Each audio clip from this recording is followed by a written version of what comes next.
বিসমিল্লাহ ওয়াসসালাতু ওয়াসসালামু আলা রাসূলিল্লাহ ওয়া আলা আলিহি ওয়া সাহবিহি আজমাইন। আসসালামু আলাইকুম ওয়া রাহমাতুল্লাহ। আউযু বিল্লাহি মিনাশ শাইতানির রাজিম। বিসমিল্লাহির রহমানির রহিম।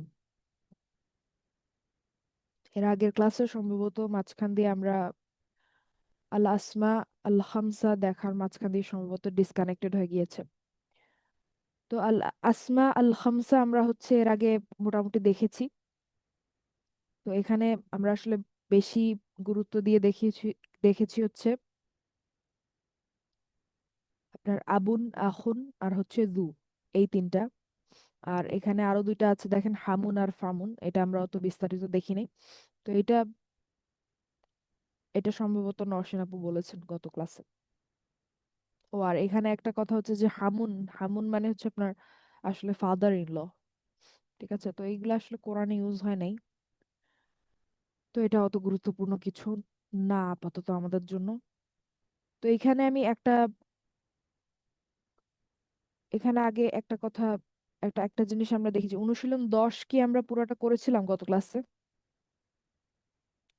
পুরাটা কি করা সম্ভব হয়েছিল নাকি মাঝখান দিয়ে ডিসকানেক্টেড হয়েছিল?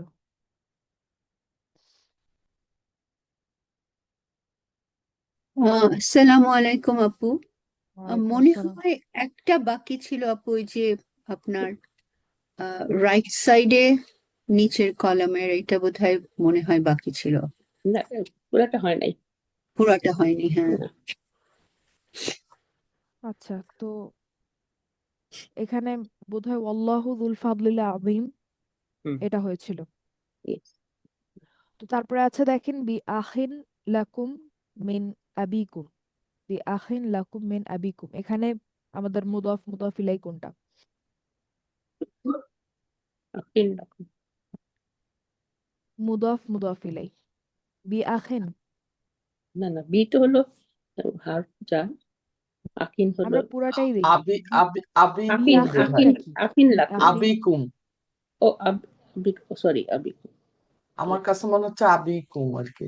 হ্যাঁ আবিকুমটা হচ্ছে আমাদের মুদাফ মুদাফ ইলাই। আমরা জানি যে আবিন, আবিন থেকে এটা যেহেতু হুম, বিশেষ ইসম, হুম। যার কারণে হচ্ছে এটা শুধু আবি না হয়ে সাথে একটা ইয়া আসে। ঠিক আছে, সাথে একটা ইয়া আসে। তো সেখান থেকে এটা হয় হচ্ছে আবি। তো আবিকুম হচ্ছে মুদফ মুদফ ইলাই। আর এখানে বি আখিনটা কি? বি আখিন,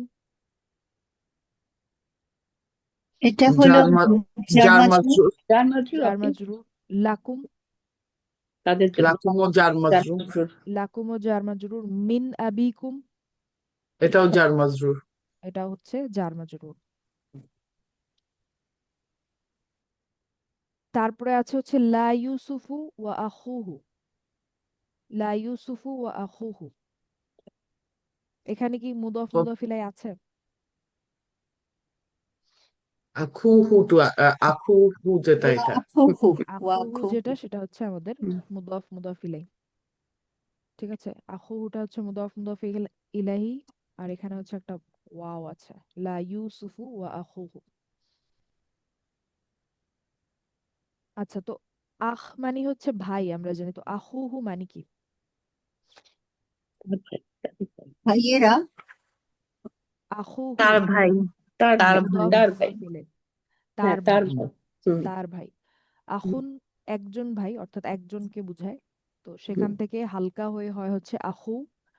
তো আখুহু মানে হচ্ছে তার ভাই। Yes. তারপরে আছে দেখেন, কানা দা কুরবা। কানা দা কুরবা, কোনটা মুদফ মুদফ ইলাই?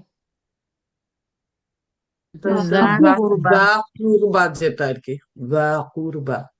দা কুরবা, এটা হচ্ছে আমাদের মুদফ মুদফ ইলাই। তো দাটা হচ্ছে আমাদের বিশেষ এসএম পাঁচটার মধ্যে একটা। দু, দা, দি, সেটার নাসব যেটা সেটা হচ্ছে দা। আর কুরবা হচ্ছে আমাদের মুদফ ইলাই, এবং এটা হচ্ছে অনমনীয় শব্দ, যার কারণে এটার জারটা আমরা অত ভালো করে দেখতে পাচ্ছি না, হুম।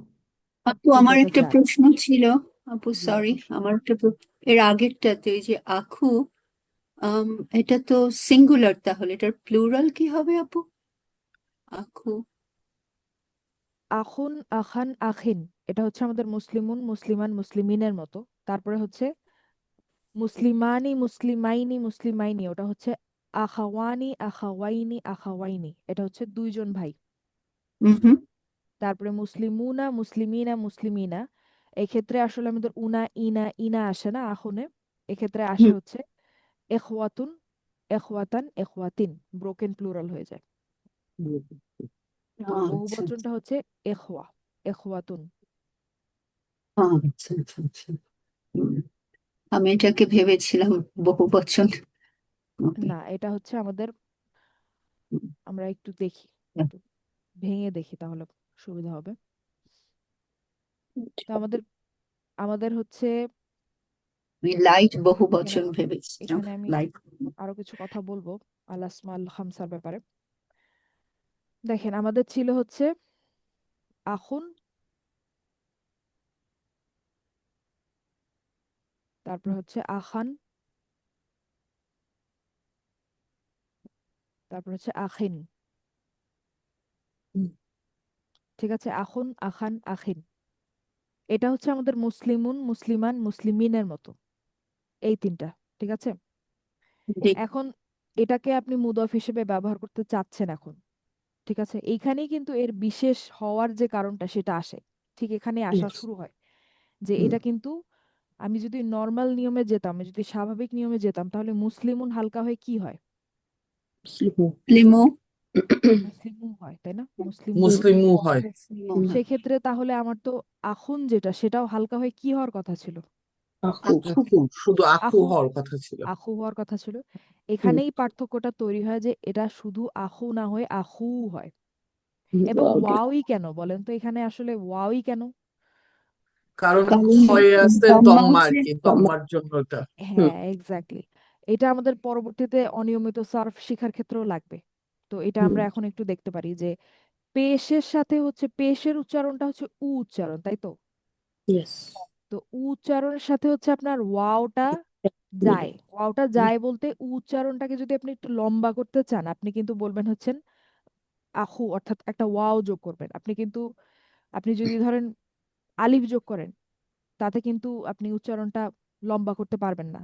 আপনি যদি ইয়া যোগ করেন, সেক্ষেত্রেও কিন্তু আপনি উচ্চারণটাকে লম্বা করতে পারবেন না, কারণ পেশের সাথে কিন্তু ওয়াওটাই যায়। পেশের সাথে যদি আপনি ওয়াওটা অ্যাড করেন, যুক্ত যুক্ত করেন বা যোগ করেন, সেক্ষেত্রে উ যে উচ্চারণটা সেটাকে একটু লম্বা করা সম্ভব হয়। অর্থাৎ আহু থেকে আমরা বলতে পারি আহু, একটু লম্বা করতে পারি। সেরকমই আপনার, যখন আমরা বলছি আখান, এটা হালকা হয়ে হওয়ার কথা ছিল আখা, সেটা না হয়ে আমাদের হয়েছে আখা।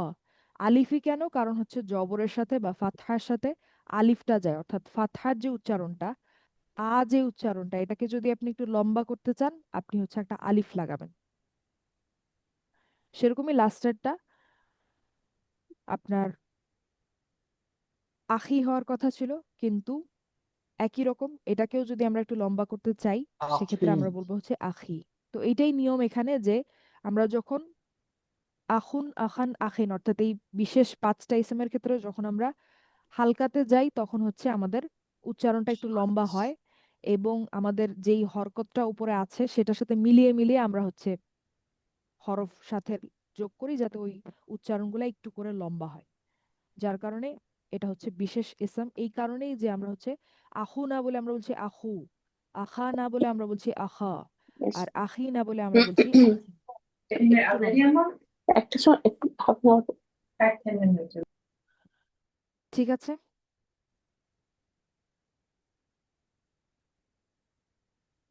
আচ্ছা। সায়েদা জেসমিন আপু, বুঝতে পেরেছেন? জি আপু, জাজাকিল্লাহ খাইর, বুঝতে পেরেছি। আচ্ছা, এখানে এখন তাহলে আমি আরেকটা কথা বলি। দেখেন, মাত্র আমরা দেখলাম যে আখুন আখান আখিন একই জিনিস। তো এখানে আমরা আবুন দিয়ে একটা আলোচনা করি যে আমাদের বিশেষ পাঁচটা ইসেমের একটা ইসেম হচ্ছে আবুন, তাই তো? আবুন আবান আবিন, তাই না? যেটার মানে হচ্ছে জি। বাবা। ঠিক আছে, আবুন মানে হচ্ছে বাবা।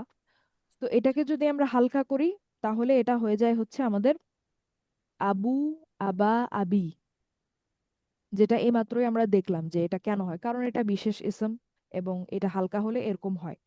তো বিশেষ ইসম হওয়ার এটা একটা কারণ। তো এখন আপনারা আমাকে বলেন তো যে আমি যদি বলি কিতাবু, কিতাবুন, ঠিক আছে, কিতাবুন এটা একটা ইসম, তাই তো? জি। এখন আমি যদি বলতে চাই আমার বই, আমি কি বলবো? আহ, কিতাবি কিতাবি কিতাবুন মানে কিতাবি একটা বই। এখন কিতাবি আমি একটা ইদফা বলতে চাচ্ছি যে কিতাবি কিতাবি আমার বই। হ্যাঁ, আমি বলবো হচ্ছে কিতাবি কিতাবি, তাই তো? Yes, দিয়ে আচ্ছা, তো এখানে আমরা আগে এটা নিয়ে আলোচনা করেছিলাম যে যখন এই যে আনা থেকে আসে ই, হুম, জারের জন্য ই যোগ করি আমরা, এই ইটা যখন যুক্ত হয় তখন যেই ইসেমটার সাথে এই ইটা যুক্ত হচ্ছে সেই ইসেমের যেই হরকতটা সেটা সেটা আসলে আর পরিষ্কারভাবে আর বোঝা যায় না। এটা কি আপনাদের মনে আছে হুম যে হুম এখানে কিতাবি যেটা আমি বললাম এটা কিন্তু রফা, অর্থাৎ কিতাব যে শব্দটা, এখানে তো দুইটা শব্দ আছে তাই তো? ইয়েস ইয়েস হুম কিতাব কিতাব যে নাবি শব্দটা এটা কিন্তু রফা হতে পারে, হুম নাসাব হতে পারে, আবার জারও কিন্তু হতে আবার পারে। জারও হতে পারে। এখন কোনটা এটা আমরা কিন্তু ক্লিয়ারলি বুঝতে পারছি না, কেন? কারণ এটার সাথে একটা ই যুক্ত হয়েছে তাই। হুম ঠিক আছে, এই কথাটা কি আপনাদের মনে আছে? যেমন রব্বি, রব্বি রব্বি দিয়ে আমরা দেখেছিলাম অনেক আগে। মানে আমরা যদি সিঙ্গেল শুধু দেখি তাহলে আমরা বুঝতে পারবো পরিষ্কার না, বুঝতে কিন্তু পারবেন, এর হ্যাঁ। আগে যদি বা আপনি যদি মানে অন্য কোনো ইয়াও লাগান, আপনি যদি অন্য কোনো ধরেন সর্বনামও যুক্ত করেন, সংযুক্ত সর্বনামও যুক্ত করেন, সেক্ষেত্রেও কিন্তু আপনি পরিষ্কারভাবে দেখতে পাবেন যে এটা কি হ্যাঁ রফা নাকি নাসাব নাকি হচ্ছে জার। যার কিন্তু আপনি যখন আনাটা যুক্ত আমি করছেন, আনা থেকে আসে ই, সেটা যখন যুক্ত করছেন তখন কিন্তু লিখার কারণেই ওটা বা দেখা যাবে। নিয়মের কারণেই কিন্তু হচ্ছে রফা নাকি নাসাব নাকি জার সেই উচ্চারণটা কিন্তু ভেতরে চলে যায়। ওটা কিন্তু আর পরিষ্কারভাবে দেখা যায় না। বলতে পারেন যে ইয়ার ভেতরে ঢুকে যায়, ইয়ার ভেতরে চলে যায় উচ্চারণটা, উ আ ই, এটা কিন্তু আমরা আর পরিষ্কারভাবে দেখতে পাই না। ঠিক আছে, তো সেক্ষেত্রে আমাদেরকে হচ্ছে আগে পরে দেখে বা কোথায় শব্দটা মুদাফিল অর্থাৎ ইদফাটা ব্যবহার হয়েছে সেটা দেখে বুঝতে হয় যে এটা কি আসলে রফা নাকি নাসব নাকি জার, হুম অর্থাৎ মুদাফের স্ট্যাটাসটা কি, অবস্থাটা কি। তো এখন আমি যদি আমার শব্দটা তো হচ্ছে আপনার আবুন, তাই তো? আবুন মানে হচ্ছে বাবা। তো আমি যদি বলতে চাই আমার বাবা, আমি কি বলবো? আবি আপনি আবি ওই আমি একই কিন্তু তো বলবো হচ্ছে আর আবি, কি। আবি। হ্যাঁ ঠিক আছে, আমি যদি বলতে চাই আমার বাবা আমি কিন্তু বলবো আবি। যদিও আপনার আবুন আবান আবিন এটাকে যখন আপনি হালকা করছেন, কারণ ইদফা বানাতে হলে আপনার মুদফ তো হালকা হতে হবে, তাই না? হুম তার মানে হালকা চেহারাগুলো তো এগুলা রফা নাসাব জার। এই পর্যন্ত বুঝতে পেরেছেন আমার কথা? যে হালকা হতে হলে হুম রফা নাসাব জারের চেহারা কিন্তু এইগুলা, আবু হুম আবা আবি। কিন্তু তারপরও যখন এটার সাথে আপনি ওই যে আনাটা যোগ করবেন, ইটা যোগ করবেন, তখন কিন্তু দিন শেষে শব্দটা হয়ে যাবে আবি। Yes. তাহলে আবার কনফিউশন তৈরি হবে যে এটা আবিটা হচ্ছে হ্যাঁ, এখন এই নাসব জার বা ইয়ে অবস্থায় আছে কিনা, তখন আগেরটা দেখে বুঝতে হবে আর এবং কি। আরেকটা কনফিউশনও তৈরি হবে যে এটা একটা কনফিউশন যেটা আমাদের সব সময় আছে। এটা যদি আপনার স্পেশাল, আপনার কি বলে, বিশেষ বিশেষ ইসম নাও হয়, অর্থাৎ আমি যদি একটু আগে যেটা উদাহরণ হিসেবে দেখালাম যে কিতাবি, সেক্ষেত্রেও কিন্তু এই কনফিউশনটা আমাদের ছিল, এটা কি রফা নাসাব জার কোনটা। তো এই ক্ষেত্রেও দুইটা কনফিউশন তৈরি হবে। একটা হচ্ছে আবি যখন আমি বলছি, এক তো হচ্ছে আমি বুঝতে পারছি না এটা রফা নাসাব নাকি জার। আরেকটা আবার কনফিউশন এটাও তৈরি হবে, তো সেটা কি? এটাও বোঝা যাবে না যে এটা হ্যাঁ, আসলে কি মুদফ ইলাহি কিনা আর কি। মানে এটা এক্স্যাক্টলি, কি হালকা এক্স্যাক্টলি, অবস্থায় আছে নাকি? Exactly, exactly, very good. এটা কি ইদফা কি না, আদৌ এটা কি দুইটা শব্দ, নাকি আমাদের এটা হচ্ছে আবিন যেই এসএমটা তার হালকা চেহারাটা শুধু? এটা স্পেশালি কিন্তু স্পেশালি যদি আপু ইন্ডিপেন্ডেন্ট। এর আগে যদি আবার একটা হলো ইয়ে থাকে, হার্ফ জার থাকে যদি আর কি, হ্যাঁ, তাহলে তো আরো মাথা খারাপ হয়ে যাবে আর কি। হ্যাঁ, তো না, মাথা খারাপ হবে না, সেজন্যই আমরা এই আলোচনাটা করছি যে যখন আমরা আবি বলছি তখন এখানে একটা কনফিউশন তৈরি হয়, রফা নাসাব যার কিনা ওটা তো আছে, ওটা তো আমাদের আগে থেকেই সমস্যা আছে। আরেকটা সমস্যা যেটা তৈরি হয় যে এটা কি আদৌ দুইটা শব্দ কিনা, এটা কি একটা ইদফা কিনা, নাকি হচ্ছে এটা আবিন থেকে হালকা হয়ে আবি হয়েছে সেটা। ঠিক আছে, তো এই ক্ষেত্রেও হচ্ছে কথা একটাই, যে কথা আগেরটাই, যে আমরা হচ্ছে আগে পরে কি আছে, কোন শব্দে কি আছে সেটা দেখে হচ্ছে আমরা খুব সহজেই আসলে বুঝতে পারবো যে এটা কি আদৌ দুইটা শব্দ নাকি হচ্ছে এটা আমাদের আবিন থেকে হালকা হয়ে আবি হয়েছে। ঠিক আছে, তো যেমন আমরা একটা উদাহরণ দেখি, দেখেন আমি জাস্ট যদি বলি, একটু একটু জি আচ্ছা ঠিক বলেন আছে। এইখানে বলেন। যেটা আমি বলতে চাচ্ছিলাম যে আবি যদি এরকম মানে আমার বাবা যদি এটা আসে কিন্তু তার আগে যদি একটা মুদফ থাকে অথবা একটা যদি হার্ব জ্যার থাকে তখন তো কনফিউশনটা থাকতেই পারে তাই না? আচ্ছা, এখানে একটা কথা বলি আপু, যে আমরা এখন থেকে আসলে চেষ্টা করব যে আমরা এভাবে আসলে কোয়েশ্চেন করব না যে যদি থাকে, আমরা কোনো একটা এক্সাম্পল, বিশেষ করে কোরআন থেকে কোনো একটা এক্সাম্পল নিয়ে এসে আমরা হচ্ছে সেটা নিয়ে ডিসকাস করব। কারণ হচ্ছে যদি আপনি এভাবে প্রশ্ন করেন যে যদি এটা থাকে বা যদি সেটা থাকে, আমরা কিন্তু এখানে আসলে থিওরিটিক্যাল অ্যান্সার দিব, অর্থাৎ অনেকগুলা রুল বা অনেকগুলা নিয়ম বলবো যে আচ্ছা যদি এটা থাকে তাহলে এটা হবে, বা যদি ওইটা থাকে তাহলে এটা হবে, কিন্তু এটা কিন্তু আসলে আমরা আমাদের দিন শেষে মনে রাখতে পারবো না। যদি আমরা নোটও করি তাও কিন্তু আমরা মনে রাখতে পারবো না, যার কারণে হচ্ছে আমরা হুম, যদি যেই প্রশ্নটা আমার মাথায় আসছে সেটার যদি স্পেসিফিক কোনো এক্সাম্পল থাকে যে আসলে ওই সমস্যাটা তৈরি হচ্ছে কোরআন পড়ার সময়, তখন সেটা নিয়ে কিন্তু আমরা আলোচনা করব। সেই কাজটা আমাদের জন্য আচ্ছা সহজ হবে। ঠিক আছে আপু, হুম, এটা আসলে ঠিক আমার আছে। কথা না, এটা আমরা যখন শিখছিলাম তখন উস্তাদ এই একই কথা আমাদেরকেও বলেছিলেন। তো আমরাও এরকম জিজ্ঞেস করতাম যে হচ্ছে আপনার যদি এটা থাকে তাহলে কি হবে, যদি সেটা থাকে তাহলে কি হবে, কিন্তু উস্তাদ বলতেন যে আমাদের স্পেসিফিক এক্সাম্পল দিয়ে দেখতে, যার কারণে হচ্ছে আমাদের আসলেই ওই সমস্যাটা কি আসলেই অ্যারাইজ করে কিনা, আসলেই সামনে আসে কিনা। যদি আসে তখন আমরা সেটা সমাধান করতে পারি এবং ওই এক্সাম্পলটা কিন্তু আমাদের মনে থাকবে, ওটা কিন্তু আমরা ভুলে যাব না।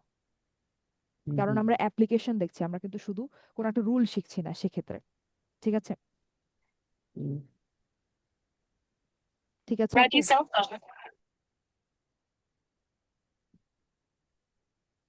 জান্নাতুল ফেরদৌস আপু, আমরা কি আগাবো? হ্যাঁ জি জি, সরি আমি আর কথা বলিনি, ওটা বোধহয় অন্য কারোর ব্যাকগ্রাউন্ডে কথা হচ্ছে। আচ্ছা ঠিক আছে, তো দেখেন আমি যেটা বলছি যে আমরা কোরআনের এক্সাম্পল দিয়েই দেখব যে আমাদের এরকম সিচুয়েশন যখন আসে সেক্ষেত্রে আমাদের কি হয়। তো যেই টপিকগুলোতে আমাদের এরকম কনফিউশন তৈরি হবে সেগুলো হচ্ছে আমরা কেস বাই কেস দেখব। মানে হচ্ছে যদি সত্যি সত্যি কোনো আয়াতে ওরকম কিছু কনফিউজিং কিছু তৈরি হয়, সেই আয়াতটা নিয়ে আমরা হচ্ছে ভেঙে ভেঙে দেখব যে ওইটা আমরা কিভাবে সমাধান করব। তো এটাকে হচ্ছে আমরা রুল হিসেবে শিখবো না যে যদি এটা হয় তাহলে আমরা এটা করব, বা সেকেন্ড রুল হচ্ছে যদি এটা হয় তাহলে আমরা এটা করব, 3 নাম্বার রুল হচ্ছে এটা হলে এটা করব। এভাবে করলে কিন্তু আমরা আসলে মনে রাখতে পারবো না। আচ্ছা, তাহলে এখন আমাকে বলেন তো, এই যে আমি এখানে একটা উদাহরণ নিয়েছি, দেখেন এটা একটা এমনি সাধারণ একটা উদাহরণ, এটা কোরআন থেকে না, যে আবি মুসলিমুন, আবি এটা মুসলিমুন। হলো মুদফ, এটা মুদফ ইলাইহি আর কি, ইদফা এটা আবিটা। হ্যাঁ, আমার বাবা মুসলিম, একজন মুসলিম। হ্যাঁ এক্স্যাক্টলি, আপু বলেই ফেলেছেন। তো এখানে দুইটা পসিবিলিটি হচ্ছে, একটা হচ্ছে এটা এটা নিজে একটা ইদফা, আবিটা হচ্ছে একটা ইদফা, দুইটা শব্দ। আরেকটা পসিবিলিটি হচ্ছে যে এটা একটা মুদফ, অর্থাৎ আপনার হালকা হয়েছে, আবিন থেকে হালকা হয়ে আবি হয়েছে। তো দ্বিতীয়টার কথাই যদি আমি আগে বলি, যেটা আসলে হবে না কারণ আপু সঠিক উত্তরটা বলেই দিয়েছেন। তো যদি এটা দ্বিতীয়টা হয়, অর্থাৎ আবিন থেকে হালকা হয়ে যদি আবি হয়, এটা যদি একটা মুদফ হয়, তাহলে তার পরের শব্দটাকে কি হতে হবে বলেন তো? যার যার হতে হতো। জার হতে হবে। তো যদি এটা এমন হতো যে আবি মুসলিমিন, তখন আমরা বলতে পারতাম যে একজন মুসলিমের বাবা। হুম, ঠিক আছে, মুদফ ইলাইটাকে আমরা আগে অনুবাদ করব একজন মুসলিম, তারপরে আবি মানে হচ্ছে শুধু বাবা। এখানে শুধু বাবা আমি কেন বললাম, কারণ এটা আবিন থেকে হালকা হয়ে আবি হয়েছে তাই। ঠিক হুম, আছে, তো একজন মুসলিম বাবা, এটা অনুবাদ যখন আমি করব তখন আমি মুদাফিলাইয়ের সাথে একটা র বা এর লাগাবো, যার কারণে আমি বলবো একজন মুসলিমের বাবা। এই কথাটা কি বুঝতে পেরেছেন? আমি একটু লেখার চেষ্টা করি। জি। একজন এটা অনেকদিন হয়ে গেছে আমরা এই ধরনের অনুবাদ করেছি। এটা বুঝতে পারছি, আগেরটা আমি বুঝতে পারি নাই। যাচ্ছি, আমরা ওইটাতে যাচ্ছি আপু, 1 মিনিট। তো দেখেন, এরপরে মুদাফ ইলাইহির সাথে হচ্ছে আমরা কি করে দিব, একটা এর যুক্ত করে র দিব, তাই তো? র লাগাচ্ছি। এভাবে আমরা শিখেছিলাম। তো জি। আবি মুসলিমিন যদি হয় সেক্ষেত্রে এটা একজন মুসলিমের বাবা, হুম হুম, এটা ঠিক সহজ। আছে? তো তার মানে তখন হচ্ছে আবি যেটা, এটা কিন্তু একটা শব্দ, এটা একটাই শব্দ, ঠিক আছে, যেটা হচ্ছে আবিন থেকে হালকা হয়ে আবি হয়েছে, ঠিক আছে? অর্থাৎ এটা হচ্ছে একটা আপনার মুদফ ইলাই, আবিটা হচ্ছে মুদফ, মুসলিমিনটা হচ্ছে মুদফ ইলাই।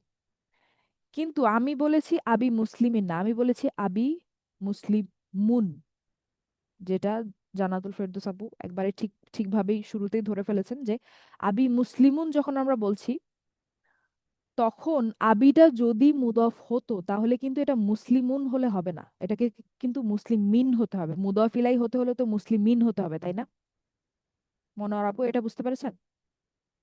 জি জি জি। হ্যাঁ, তার মানে এটা কিন্তু মুদফ ইলাই না, তার মানে হচ্ছে আবি যেটা, এটা আসলে দুইটা শব্দ, এটা নিজেই একটা ইদফা, ইয়েস। ঠিক আছে? তো এখানে আমরা আগে যেই একটা নিয়ম পড়েছি সেখান থেকে এটার অনুবাদটা আনতে পারি যে আবি আর মুসলিমুন এই দুইটার মাঝখানে একটা ব্রেক পড়ে, মানে হুম, আবি যেই ইদফাটা এবং তার পরে হচ্ছে মুসলিমুন যে শব্দটা, একটা এই দুইটার ফুল মাঝখানে সেন্টেন্স। বাচ্চা বাক্যাংশের কোনো টেনে টেনে ব্রেক করলো আর একটু। নাই। Break. তার মানে বলেন হুম, তো এটা জান্নাতুল একটা ফুল ফেরদৌস, এটার অর্থ কি দাঁড়ায়? Full sentence.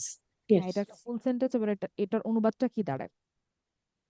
আবি মানে কি? আমার বাবা আমার একজন বাবা একজন মুসলমান, মুসলিম। আমার বাবা একজন মুসলিম। একজন মুসলিম। ইয়েস।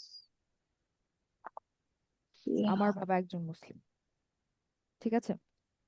তো এইভাবে দেখেন, এখানে আমরা কিভাবে বুঝলাম, এটা আমরা কিভাবে ফিগার আউট করলাম, আমরা মুসলিমুন অর্থাৎ আবির পরের শব্দটার দিকে আমরা তাকালাম। তো আসলে সমাধানটা এটাই যে আমরা আগে পরে দেখব যে কি ঘটছে, ঠিক আছে? আগে পরে দেখলে আমরা হচ্ছে খুব ইজিলি এটা ফিগার আউট করতে পারবো যে আমাদের এটা কি আদৌ একটা শব্দ নাকি দুইটা শব্দ, ঠিক আছে? এইটা একটা দেখেন উদাহরণ, এটা হচ্ছে কোরআন থেকে, যে হচ্ছে এখানে এই জবরটা আমি না দিই, এটা একটা খাড়া জবর।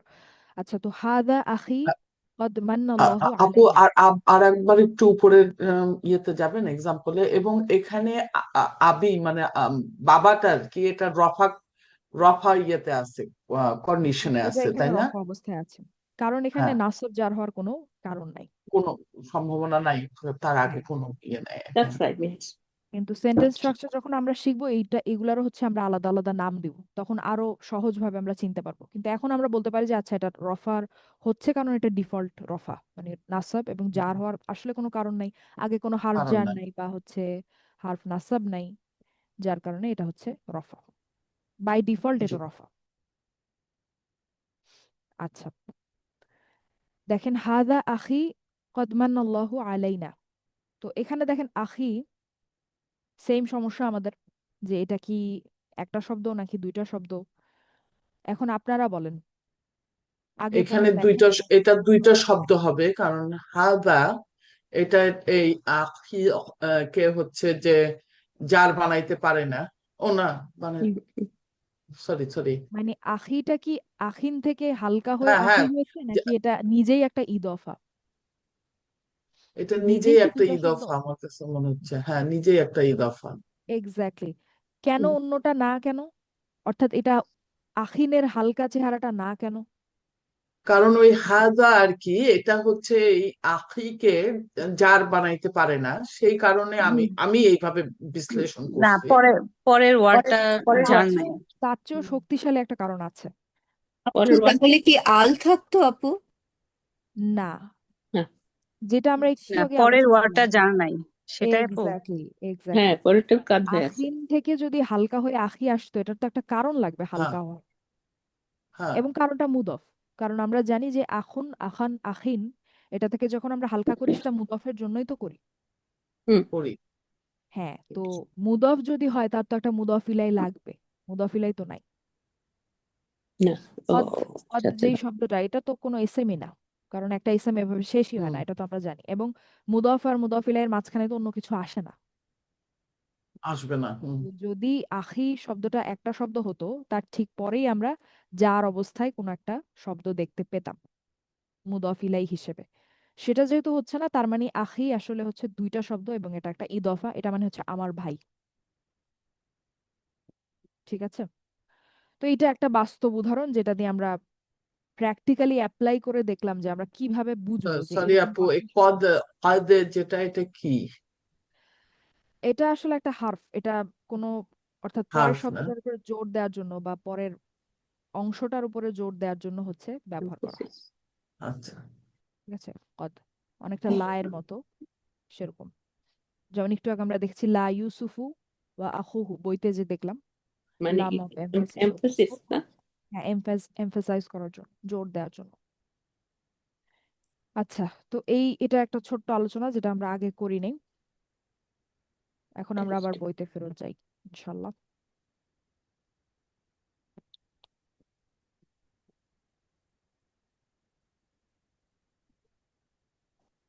তো আমাদের দ্বিতীয় অধ্যায় ছিল এটা, এটা শেষ, দ্বিতীয় অধ্যায়টা আমাদের শেষ।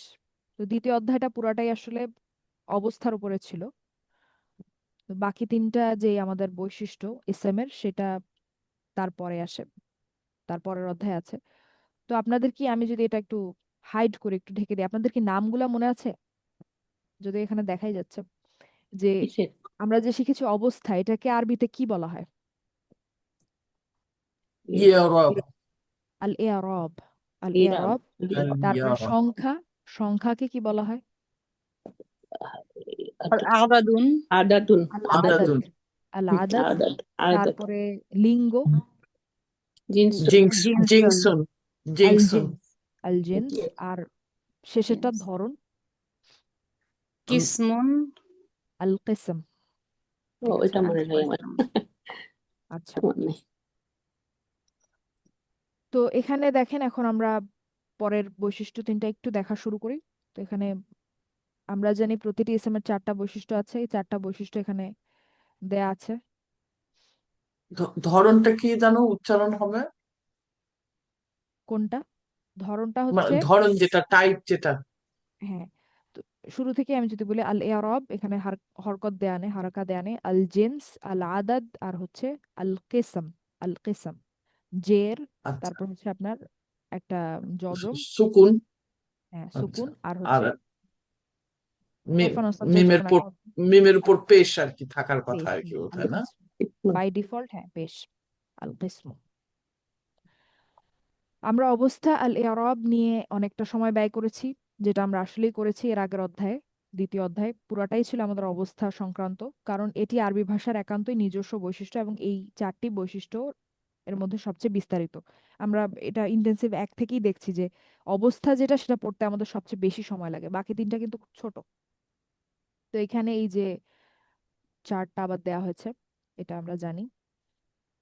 তো এখন হচ্ছে আমরা আল জিন্স দিয়ে দেখা শুরু করব, লিঙ্গ দিয়ে দেখা শুরু করব। লিঙ্গ দেখা শুরু করবো বলতে একটু রিভিউ করবো আর কি। তো লিঙ্গ আল জিন্স হলো এসএম এর চারটি বৈশিষ্ট্যের মধ্যে দ্বিতীয়টি। তো আমরা হচ্ছে দ্বিতীয়টা আসলে শিখেছি সংখ্যা, তো এটা হচ্ছে আমাদের জন্য তৃতীয় বৈশিষ্ট্য আর কি, আমরা সিরিয়ালটা ঠিক রাখবো। আল জিন্স হচ্ছে আমাদের 3 নম্বর বৈশিষ্ট্য। আরবি ভাষায় প্রতিটি শব্দের পুরুষবাচক অথবা স্ত্রীবাচক এসএম এর জন্য ডিফল্ট লিঙ্গ হলো পুরুষবাচক। ঠিক আছে, যেটা আমরা আগে থেকে জানি যে আমাদের লিঙ্গ হচ্ছে দুইটা, একটা হচ্ছে আপনার ম্যাসকুলিন আর একটা হচ্ছে ফেমিনিন, পুরুষবাচক আর স্ত্রীবাচক। এবং তার মধ্যে আমরা স্ত্রীবাচক যেটা, ফেমিনিন যেটা, সেটা পড়েছিলাম, কারণ যদি একটা শব্দকে আমরা ফেমিনিন প্রুভ না করতে পারি, কোনো কিছু এমন খুঁজে না পাই যার কারণে ওয়ার্ডটা ফেমিনিন বা স্ত্রীবাচক, তাহলে আমরা অটোমেটিক্যালি বলতে পারি যে ওই শব্দটা হচ্ছে ম্যাসকুলিন, পুরুষবাচক। ঠিক আছে, যার কারণে আমরা আসলে ফেমিনিন যেটা, যে শব্দগুলা, সেগুলাই, সেই ক্যাটাগরিগুলাই আসলে শিখেছি, অর্থাৎ স্ত্রীবাচক যেগুলা সেগুলো। তো স্ত্রীবাচক শব্দের 6টি শ্রেণী রয়েছে, যদি কোনো শব্দ এই 6টি শ্রেণীর মধ্যে না পড়ে তাহলে পুরুষবাচক ধরা হবে। তো এই 6টা আসলে আমরা শিখবো, এই 6টা যদি আমরা না পাই সেক্ষেত্রে আমরা বুঝতে পারবো যে সেই শব্দটা অটোমেটিক্যালি বাই ডিফল্ট সেটা হচ্ছে ম্যাসকিউলিন বা পুরুষবাচক। তো বায়োলজিক্যালি ফেমিনিন, এটা আমাদের শেখার কিছু নাই, এটা হচ্ছে বায়োলজিক্যালি যারা ফেমিনিন, যেমন মা, বোন, ঠিক আছে, তা বা হচ্ছে গাভী, এই যে শব্দগুলা যেগুলা বায়োলজিক্যালি আল্লাহ সৃষ্টি করেছেন ফেমিনিন হিসেবে, সেগুলা তো আমাদের আলাদা করে শিখার কিছু নাই। এটা একটা ক্যাটাগরি।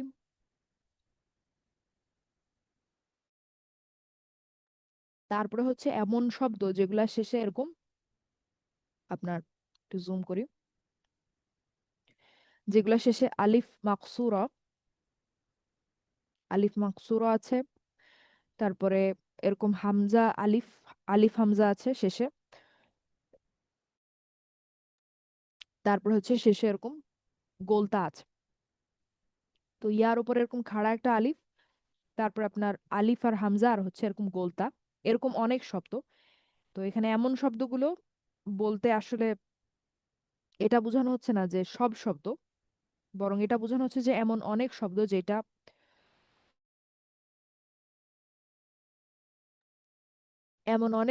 যেটা হচ্ছে আপনার স্ত্রীবাচক হবে। সব সময় না, ব্যতিক্রম থাকে, অনেক ক্ষেত্রে হয়, সব সময় হয় না। ঠিক আছে, এটা আমাদের মনে রাখতে হবে। তো দেখেন, যখন কোনো শব্দে 3টি অক্ষর থাকে সেই অক্ষরের পরে, আচ্ছা এখানে কি বলা হচ্ছে যে যখন কোনো শব্দে 3টি অক্ষর থাকে সেই 3টি অক্ষরের পরে, এইটা হচ্ছে আমাদের আপনার কম্পারেটিভ যে আমরা শিখেছিলাম সেটার সাথে সম্পর্কিত, কম্পারেটিভ সুপারলেটিভ। এটা বিস্তারিত আসলে আজকে আর সময় নেই, আজকে আর 5 মিনিটের মতো আছে, এটা একটু ব্যাখ্যা করতে হবে। এটা নতুন এখানে, এটা আমরা কালকে দেখবো ইনশাল্লাহ। যে যখন কোনো শব্দে 3টি অক্ষর থাকে সেই 3 অক্ষরের পরে আপনার আলিফ হামজা, আলিফ মাকসুরা, অর্থাৎ ইয়ার উপরে খাড়া আলিফ থাকে, তখন সেই শব্দটিকে স্ত্রীবাচক ধরা হয়। ঠিক আছে, যেমন যিকর, এখানে দেখেন ইয়ার উপরে হচ্ছে খাড়া আলিফ, এর আগে 3টি অক্ষর রয়েছে, এই শব্দটি স্ত্রীবাচক। তো এগুলো হচ্ছে আমরা বিস্তারিত আহ আগামীকালকে দেখবো, কিন্তু আজকে আমি একটু শুরু করি, আমি শুধু কয়েকটা কথা বলি যে আমরা যে দেখেছিলাম, আগামীকালকে দেখবো ইনশাল্লাহ। তো বিস্তারিত আগামীকালকে দেখবো ইনশাল্লাহ। আমরা এখানে আমি লিখেছিলাম বোধহয়, হ্যাঁ, আমরা দেখেছিলাম না যে এই যে আকবারু, আহসানু, তারপর হচ্ছে আপনার আরেকটা যদি আমি লিখি আসগরু, আসগরু, এই শব্দগুলো আমাদের কি ছিল বলেন তো, মনে আছে? Partly partly flexible. হ্যাঁ, পার্টলি ফ্লেক্সিবল, আংশিক নমনীয় ছিল। তো এগুলো হচ্ছে আমাদের কম্পারেটিভ, মানে তুলনা করার যে শব্দগুলা, যেমন আমরা বাংলায় যদি বলি অধিক, অধিকতর, অধিকতম, বা সুন্দর, সুন্দরতর, সুন্দরতম। ঠিক আছে, বা বড়, অধিকতর বড়, সবচেয়ে বড়। ঠিক আছে, তো যেটাকে ইংলিশে ডিগ্রি বলে, কম্পারেটিভ। তো এই শব্দগুলো হচ্ছে কম্পারেটিভ। তো অধিকতর, যেটা তর, যেই শব্দগুলা তর দিয়ে অনুবাদ করব আমরা, সেই শব্দগুলো হচ্ছে কম্পারেটিভ বাংলায়, সেগুলো হচ্ছে এগুলা আকবারু, আহসানু, আসগরু, এগুলা। এবং এগুলো হচ্ছে জান্নাতুল ফেরদৌস আপু যেটা বললেন যে এগুলো হচ্ছে আংশিক নমনীয় শব্দ, নন পার্টলি ফ্লেক্সিবল শব্দ, আংশিক নমনীয় শব্দ। এবং এগুলা, এই যে আকবারু, আহসানু, আসগরু, এই শব্দগুলা হচ্ছে আপনার ম্যাসকুলিন এবং ফেমিনিন দুইটাই হতে পারে, দুই ক্ষেত্রেই ব্যবহার হতে পারে। অর্থাৎ আপনি বলতে পারেন হুয়া আকবারু, ঠিক আছে, হুয়া আকবারু মানে হচ্ছে তিনি অধিকতর বড়, তিনি অধিকতর বড়। আমি বাংলায় যদি অনুবাদ করি আমি বলবো তিনি অধিকতর বড়। তো এই তিনিটা কিন্তু একজন ম্যাসকুলিন কেউ হতে পারে, পুরুষবাচক কেউ হতে পারে, হুয়া আকবারু, এটা লেখাটাও সঠিক। আবার আমি বলতে পারি আপনার হিয়া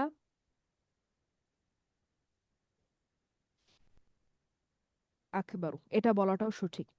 এইটাও তিনি অধিকতর বড়, এটা ফিমেল কাউকে ও বোঝাবে। মানে কোনো, এটাকে ফেমিনিন করা লাগবে না আমাদের আর কি। না, এই যদি মানে কম্পারেটিভ হয়, যদি কোনো চেঞ্জ কম্পারেটিভ করতে হয়, হবে না আর কি। না, এটাকে চেঞ্জ করতে হবে না, এটা ম্যাসকুলিন এবং ফেমিনিন দুই ক্ষেত্রেই ইউজ হতে পারে যদি হুম। কম্পারেটিভটা হয়।